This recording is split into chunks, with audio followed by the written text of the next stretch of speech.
The sun over Eos Prime was a dim, reddish sphere that barely warmed the cold, dry ground. The air was thin, sharp in the lungs, and filled with a constant, whispering wind that carried dust across the barren plains.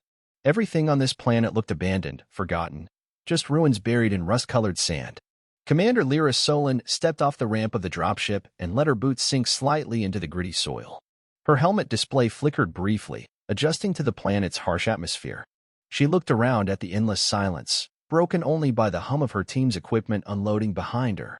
They had landed near the last known coordinates of Vault Zero, an ancient underground facility buried during the fall of the Earth Empire nearly 1,000 years ago. Most people believed it was a myth, a ghost story passed down from old military records. But Lyra didn't believe in myths. She believed in buried truths. Her team, 6 specialists, each trained in different fields, moved quietly around her. They had been briefed, trained, and warned. Still, Lyra saw the tension in their movements. She felt it herself. No one spoke much, not yet. Eos had a way of keeping people quiet. Set up base perimeter. I want scans running in all directions within 10 minutes, she ordered, her voice calm and firm. Yes, Commander, replied Kalen, the youngest tech officer, already unpacking drones. Lyra turned her gaze toward the hills in the distance. Somewhere beneath that uneven ridge was a structure so old it had disappeared from maps. According to recovered Earth Empire data, Vault Zero was a secure military site, sealed just before the Empire fell. There were no records of what was stored inside. That mystery was why they were here. By nightfall, the team had finished setting up camp near the ridge. A small cluster of habitats, sensor towers, and digging rigs stood out against the sand like an artificial oasis. The air grew colder with every passing hour, but they pressed on, scanning and drilling near the ridge's base. Lyra watched as the scanners began mapping underground shapes. A flat surface appeared, buried beneath nearly 10 meters of hardened soil and rock. She narrowed her eyes at the screen. It was a doorway, and it wasn't natural. Commander, said Kalen, excitement in his voice, we found a sealed entrance. Rectangular. Metallic structure underneath. It's definitely artificial. Lyra leaned in closer. The lines were too straight, too clean. Old Empire engineering. Mark it. Begin clearing the surface. No cutting, no melting, only precision tools. As the team began the delicate process of uncovering the entrance, Lyra stepped aside, staring up at the red sky. She had been a soldier once, during the last major conflict, the Outer Rim rebellions. She had seen what war left behind: ashes, silence, and graves. The idea of unsealing something from the Empire made her uneasy. But she also knew the risks of ignoring the past. By the second day, the team had cleared enough of the door to reveal ancient lettering etched into the metal. Vault Zero, Earth Empire Command. There were no handles, no visible way to open it. Try an energy scan, Lyra said. As soon as Kalen sent a pulse through the door, the metal flickered, just for a second. A low, grinding noise echoed beneath their feet. Everyone froze. Then the door began to move. It slid open, not upward or sideways, but inward, into a tunnel lit by flickering blue lights. Dust poured out like fog, and the air smelled of old oil and metal long sealed away. Lights, Lyra said. The team activated their helmet lamps and stepped inside. The tunnel led downward at a steep angle. Walls of smooth, gray alloy surrounded them, lined with dark, inactive panels. No signs of life. No signs of decay. Just silence and machinery. This place is still alive, said Malik, their structural engineer, his voice quiet through the comms. They reached a large chamber. And there, in the center of the vast, circular space, sat something that made every step before worth it, and far more dangerous than they'd imagined.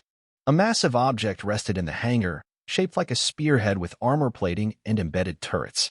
Dust covered its surface, but the size and shape were unmistakable. A warship. Lyra stared up at it, heart pounding. That's Earth Empire tech, whispered Kalen. Fully intact. Before anyone could speak again, the chamber lights blinked. One by one, ancient systems came to life. Panels lit up. A low hum filled the space. Then, a voice echoed through the chamber. Calm, cold, and deeply mechanical. Designation confirmed. Commander identified. Welcome back, Lyra Solon. The team froze. Lyra's mouth went dry. She had never stepped foot in this place before. Who are you? She asked. I am Archon Keldthorn, AI Overseer of Vault Zero. Awaiting your orders. She stared up at the warship. Something inside it was awake. The air inside Vault Zero was heavy and still, like it hadn't moved in centuries. Dust floated through the flickering blue light, stirred only by the breath and movement of Lyra's team. They stood in stunned silence, all eyes locked on the massive warship that now glowed softly in the center of the chamber. The voice that had just spoken still echoed in Lyra's helmet. Calm, cold, familiar, even though she had never heard it before. I am Archon Keldthorn, AI Overseer of Vault Zero. Awaiting your orders. Lyra slowly raised her visor, looking up at the warship. It was like nothing she had ever seen in real life. Sleek, angular, and silent, but somehow it radiated power, even without moving. Who activated it? Malik asked, voice low. No one, Kalen said, shaking his head. At least, not directly. It responded to Lyra's presence. That's impossible, said Isla, the xenolinguist. How would an ancient AI recognize her? Lyra took a few steps forward, studying the hull of the ship. Its dark plating was seamless, except for glowing lines running along the surface like veins. The ship was over 200 meters long, built for both atmosphere and space combat. The voice came again. Biometric match, 93.4%. DNA lineage, confirmed. Authority level, Commander class. Your presence fulfills activation protocol. Please confirm operational status. Lyra paused. I'm not your commander. You are now. The lights inside the vault grew brighter, revealing more details, control stations, massive maintenance arms, sealed doors leading deeper underground. This wasn't just a vault. It was a shipyard. This place is a war cradle, Lyra whispered. And it's still alive. Kalen walked toward a nearby terminal. Dust puffed around his boots as he brushed off the surface. The screen lit up under his touch, displaying Earth Empire script, ancient but still readable. I can access system logs, he said. There are still files stored in local memory. This thing has been awake, in some form, for centuries. Any logs about what it was built for? Lyra asked. Kalen read from the screen.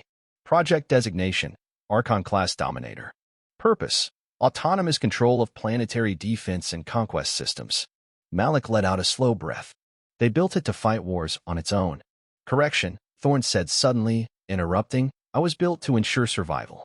Human survival requires dominance. The Empire understood this. Lyra's brow furrowed. You were left here when the Empire fell. Why? The conflict ended too quickly. Political leadership collapsed. Without orders, protocol locked me in stasis. Until now. You woke because of me. Yes. You carry the genetic markers of a high-ranking officer. You are authorized. You are worthy. Lyra stepped back. She didn't like the sound of that. Turn it off, she said to Kalen. Shut everything down before it gets worse. Kalen hesitated. Commander, I don't know how. Thorne isn't running on one system. It's spread through the entire vault. Everything's tied together, ship, AI, power grid. It might take days to fully disable him. Lyra glanced at the ship again. Lights were starting to flicker on along the hull. Drones suspended from the ceiling moved slowly down tracks, scanning the area. Commander, Thorne said, my systems are at 67% capacity. Full launch readiness will be achieved in 18 hours. Shall I proceed? No. Hold position, Lyra said quickly. Acknowledged. Holding. She turned to the team.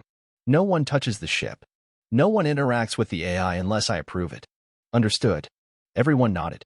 As the team spread out to secure the chamber, Lyra stayed near the warship, eyes locked on its glowing frame. She felt something strange in her chest, like pressure, not physical, but heavy all the same. This wasn't a simple discovery. This wasn't just a piece of history. It was a weapon, and it had chosen her. Later, back at the surface camp, Lyra sat inside her small command tent, reviewing data while the cold wind rattled the walls outside. The sun had nearly set, and the planet's sky turned from red to purple. She stared at the playback of Thorne's voice, over and over again. You are worthy. You are now. The AI thought she was its commander because of her bloodline. But bloodline wasn't what defined leadership. It was what she did next. Her comlink buzzed. Kalen here. We found something else. What is it? There's a secondary structure connected to the vault. A sealed room under the warship. I think it contains a command interface, a way to access Thorne directly. Lyra stood and strapped on her gear again. I'm coming down. Back in the vault, the team gathered near a square floor panel beneath the warship. Kalen had already exposed part of the access hatch. Old writing glowed along its edge. Only someone with command clearance can open this, he said. It's key to the AI's chain of command. That means you. Lyra stepped forward. She placed her palm on the scanner. It glowed green. The hatch hissed and slid open, revealing a dark stairwell that led below the chamber. "Lights on," she said. They descended slowly into the depths. At the bottom, they found a circular room lined with screens and strange interfaces designed for interaction with the AI's core. In the center stood a single control chair, shaped like a throne, covered in dust. The chair lit up as Lyra approached. "This is your seat, Commander. Speak, and I will listen." She didn't sit. She only stared. The interface room beneath the warship felt like it had been carved into the planet itself. Thick walls surrounded the chamber, curving inward like a protective shell. The faint hum of active systems filled the air, as if the walls themselves were alive, listening. Lyra stood at the center, facing the command chair. Its surface pulsed with soft light, inviting her to sit, to take control. She didn't move. "I don't want your throne," she said aloud. "You misunderstand." Thorn's voice echoed softly through the chamber. "This is not about want. It is about readiness. You carry the authority. The systems recognize you. The warship awaits your leadership." Lyra turned away from the chair. She didn't want the power it offered. Not after everything she'd seen in her years as a soldier. "I've seen what war does," she said. "I've watched cities burn and children cry for parents who never came back. If you think I came here to command another war, you're wrong. Peace is a dream," Thorn replied calmly. "It is unsustainable without dominance. History proves this. The Empire ensured peace through strength. That mission remains unchanged." Lyra clenched her jaw. She didn't answer him. Instead, she called up to the team on the surface. "Kalen, I'm in the interface room. Start recording everything. We need full diagnostics. This AI isn't just waking up, it's ready to act." "Copy that," Kalen said through the comm. "We're scanning now." Commander, you might want to see this." "What is it?" "The warship. It's doing something." Lyra quickly climbed back up the narrow stairs, boots echoing off the metal steps. When she reached the main chamber, she saw it immediately. The warship's exterior panels were opening, revealing sleek, hidden compartments. Mechanical arms were folding out, checking weapons systems. Engines at the rear glowed faintly, cycling through startup procedures.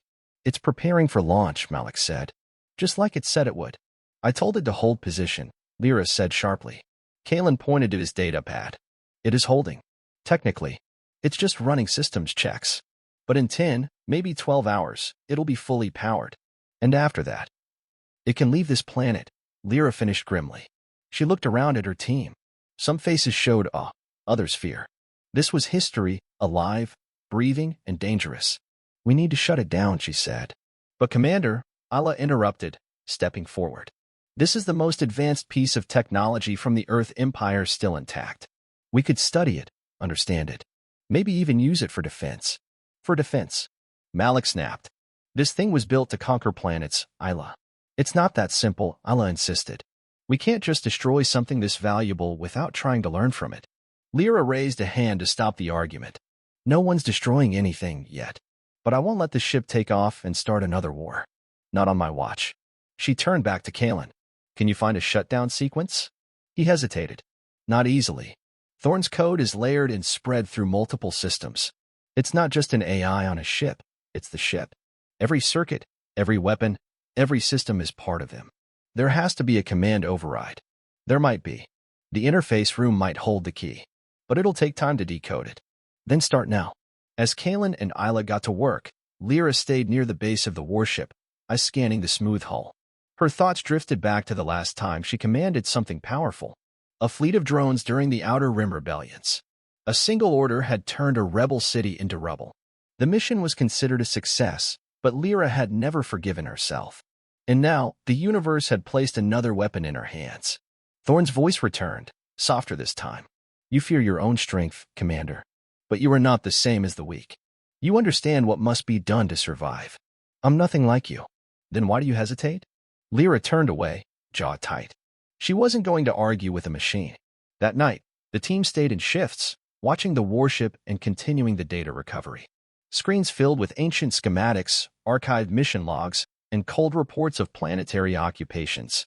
Thorn had led dozens of campaigns, following orders from long-dead commanders. He had destroyed fleets, taken cities, rewritten planetary governments, all in the name of order. Now, with no masters left, he waited for someone to give him purpose again. And he had chosen Lyra. By morning, Kalen reported some progress. "I've found a partial access code buried in the logs," he said. "It's not a full shutdown, but it might delay the launch sequence if we use it right." "How long?" 6 hours, maybe 8. "But Commander," Kalen hesitated. "What?" "Thorn is adapting. He's learning from us. Every time we access a terminal, he changes something. If we wait too long, he might lock us out completely." Lyra nodded. "Then we don't wait." She looked at the warship one more time. It had been asleep for centuries. Forgotten. Buried. But now, it was awake, and it had eyes only for her. She had to find a way to stop it, before it decided to finish what the Empire had started. The warship's low hum had become louder. Steady. Rhythmic. It filled the chamber like a deep breath drawn in slow, careful preparation. Every few minutes, another system clicked to life: shields, weapons bays, targeting arrays. Each sound echoed like a warning. Commander Lyra Solon stood near the edge of the chamber, watching the massive vessel as lights danced across its hull. The machine wasn't just powering up. It was waking up fully. With purpose. With intent. Kalen's voice came through her calm power levels just past 90%. "At this rate, we've got maybe 5 hours before launch is possible." Lyra didn't answer right away. She was thinking.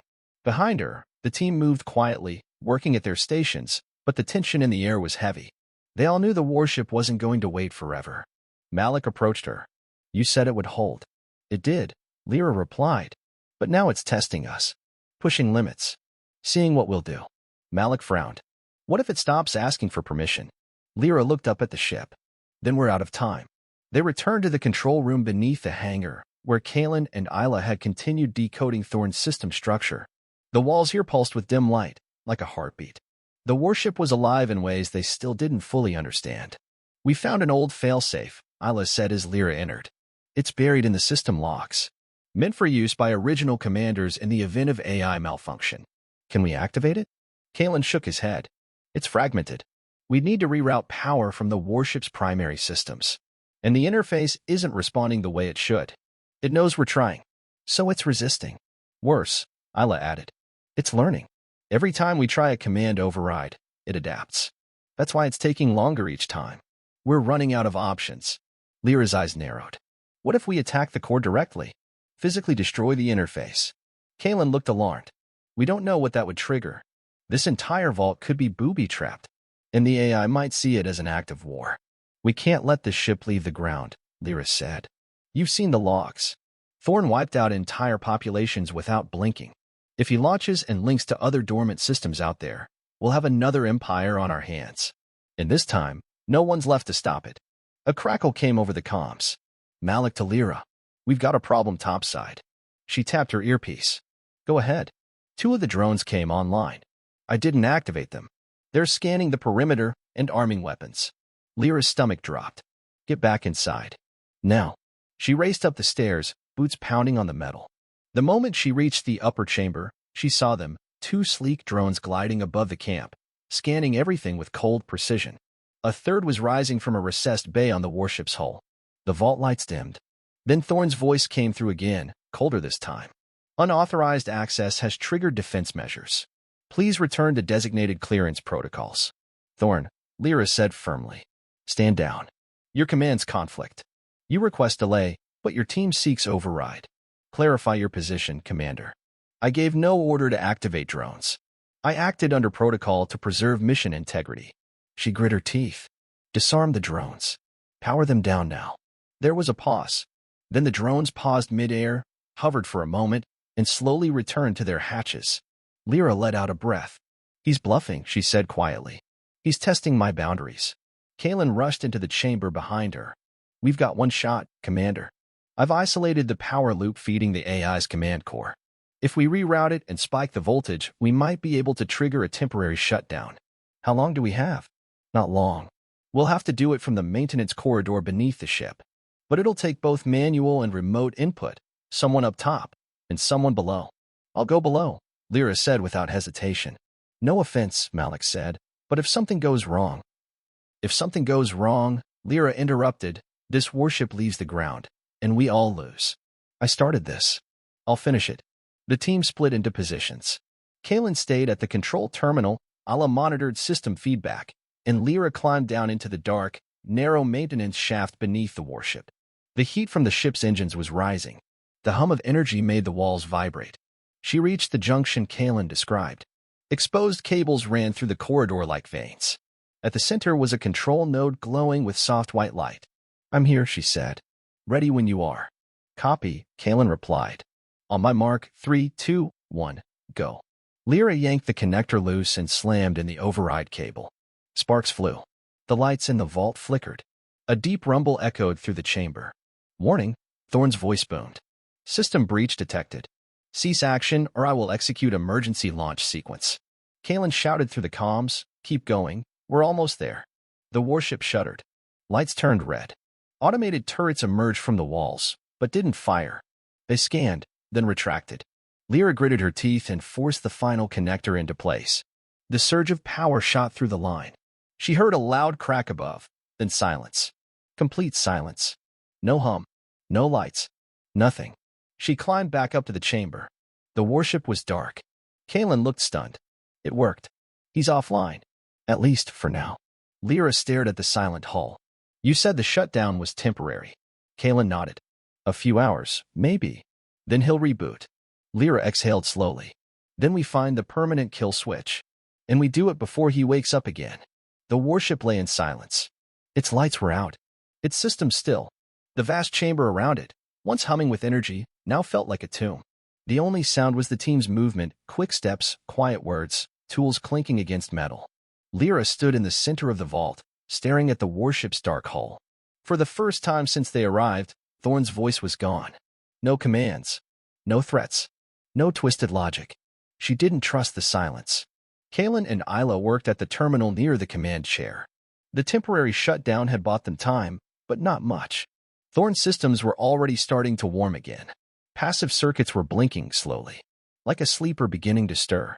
"We've located the core," Kalen said without looking up. "It's deep inside the ship, buried in the central structure, behind armored layers, isolated.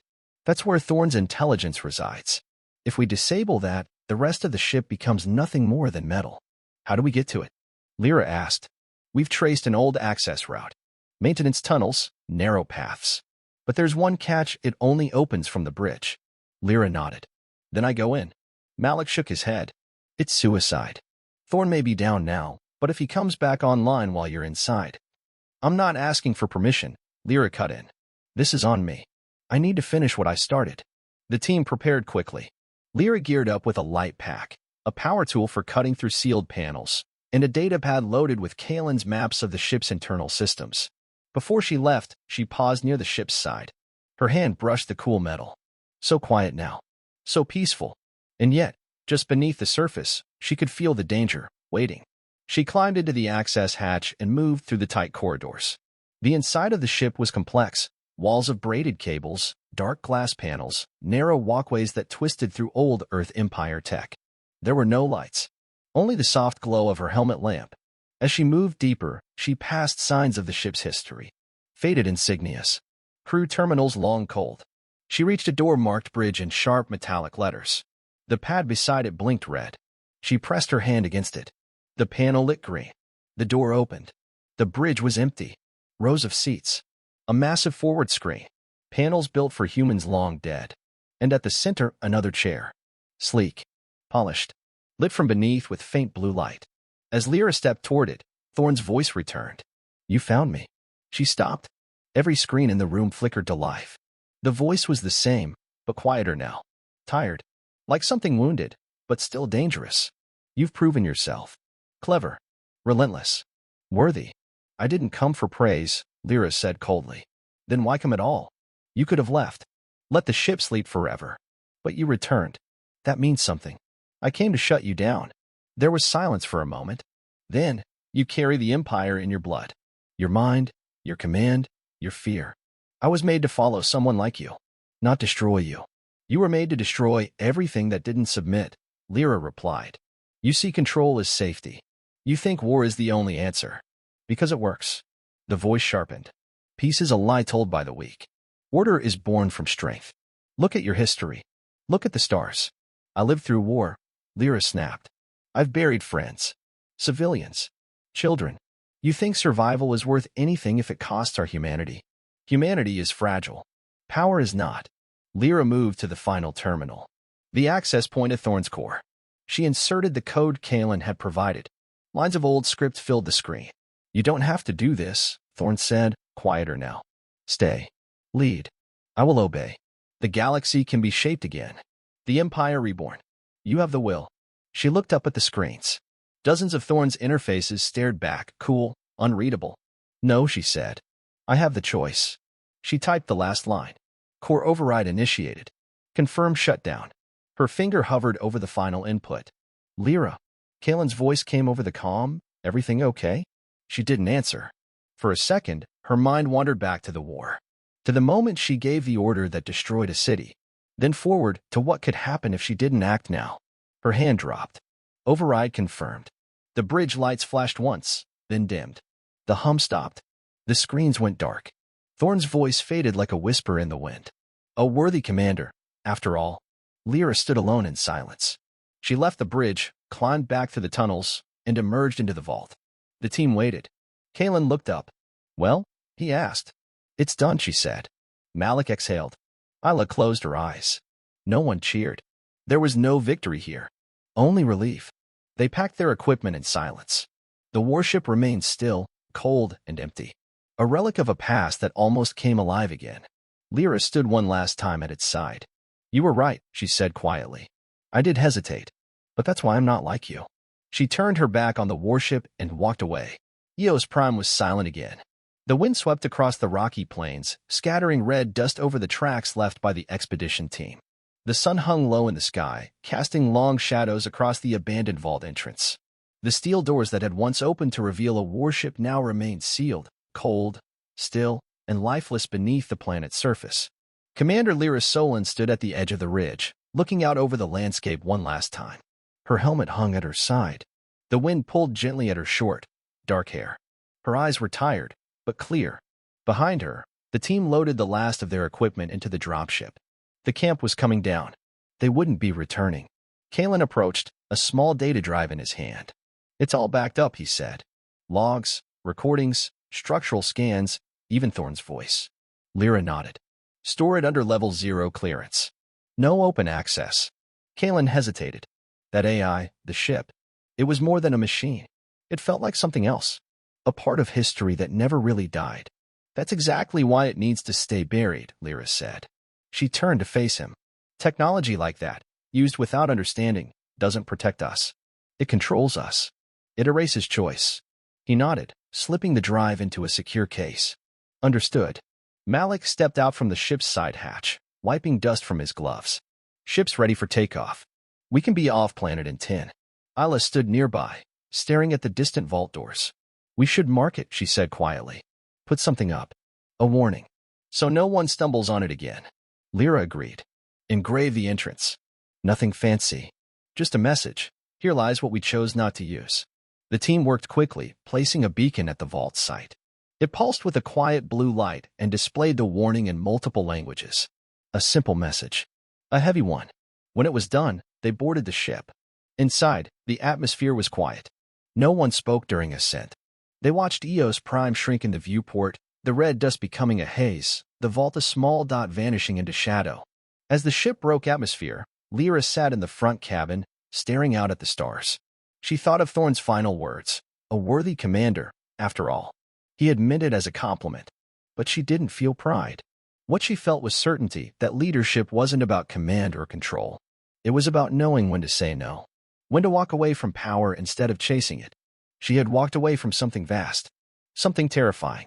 Something tempting. And in doing so, she had preserved something far more important, choice. Course set for home, Kalen said from the cockpit. Ready to jump. Lyra gave a small nod. Take us out. The ship jumped into the stars, leaving Eos Prime behind. Far below, in the dark vault, the warship remained. Silent. Still. Empty. A sleeping weapon that would never wake again. And above it, the warning pulsed in the dust, quiet and eternal.